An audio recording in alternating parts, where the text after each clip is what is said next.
This is Sefton, who's the game director on Batman Arkham Asylum, and this is where you made the game, right? Yes. So how many people actually worked on it? We've got about 65 people here now. That's pretty small for a game this epic, but it all happened in this one war room. There are no offices. No, you have a desk right over here. That's right, yeah. We all sit together. I mean, it's a single workplace, and this is a great place for us all to share our vision together.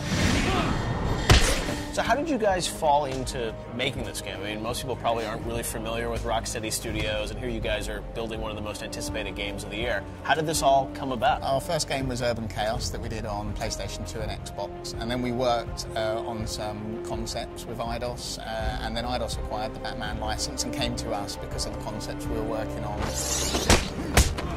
How much of the Batman story of Arkham Asylum comes from Rocksteady versus from DC and Paul? I mean, it was very much a collaborative process. So Paul Dini and DC flew over right at the start of the project, and we sat down in the room and just brainstormed the ideas. Dave Higo, our art director, really wanted to achieve was this feeling of kind of comic book reality. So it feels like it could be a real place, but it's kind of skewed, so it's got the kind of comic book sensibilities.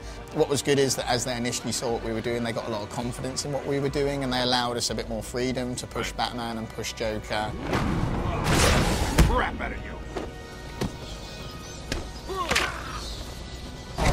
This is not a movie tie-in, so we're not beholden to the world created by the filmmaker in one of the Batman movies. It's not an animated interpretation of Batman. It really is, it's something unique and something familiar at the same time.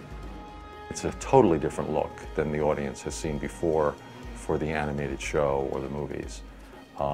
It's a very interesting look. It's a very scary vision of the future of Gotham. It looks really almost three-dimensional, and it reminded me of those graphic novels they do that are aimed more at adults. It's real hardcore for Batman fans. I mean, no one loves a good Batman story as much as I do, and I think this works as a good, a good Batman story, but also as a great gaming experience. And it's a sort of game that I would have waited, weeks at the toy store to buy when it came out. If I was a kid now.